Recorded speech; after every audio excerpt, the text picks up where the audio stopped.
Okay, let's go over to the United Kingdom. The government there has announced a new vaccine task force to help the development of a vaccine for COVID-19 and ensure its rapid production and rollout if one arrives. We have that update from our EBC correspondent in the UK, Annabelle Reynolds. Hello, Annabelle. Hello, Alma. How are you doing? I'm good. You? I'm good. Okay, so what are your updates for us, Annabelle? So far, the government announced it has launched Vaccines Task Force as part of its response to the COVID-19 pandemic. But the business secretary, Alok Harma, warns the production of a vaccine is a colossal undertaking and there is no guarantees. One of the ways that we can defeat this virus is to find a vaccine.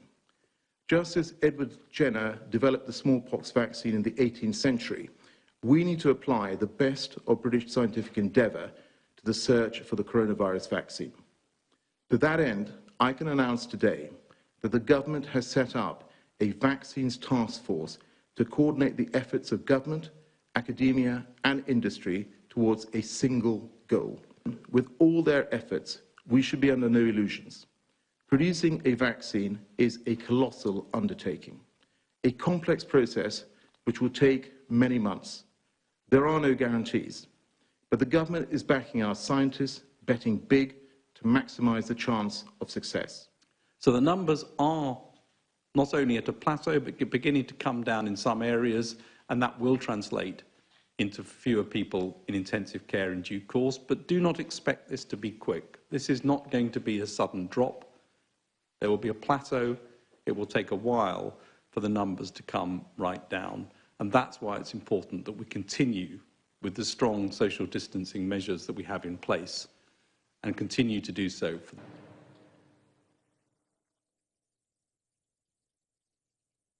Yes, Annabelle. Sharma said 21 new research projects focusing on the virus will receive government backing from £14 million, $18 million and €16 million investment fund to develop treatments and vaccines as soon as possible.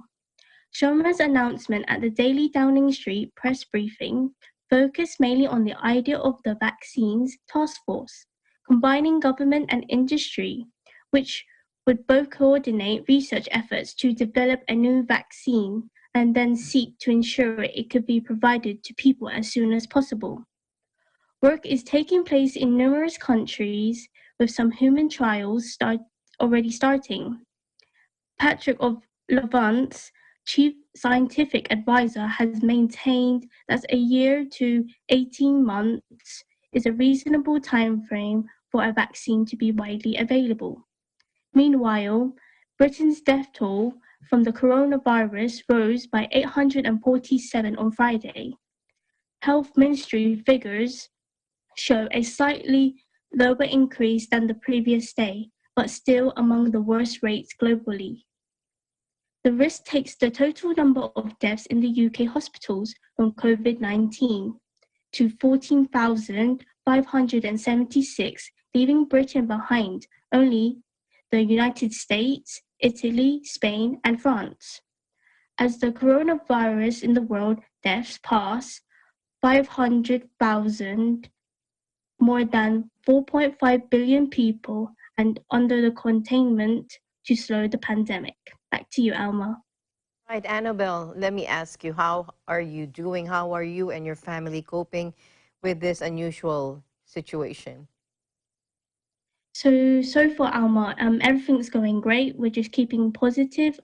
Obviously, we have new routines that we have to do whilst this lockdown is happening. So I'm just doing my normal university coursework and cleaning the house, looking after my younger siblings, and learning new skills like how to cook, because my mom is a great chef, Wow. as well as my dad.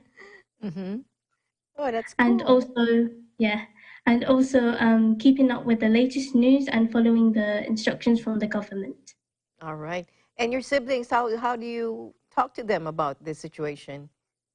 How are you helping your Um, parents do this? First of all, I look at the news and try to break down the words and make it more simple for them to understand what's happening. Mm-hmm. Okay. And how do you keep yourselves positive or optimistic during this pandemic?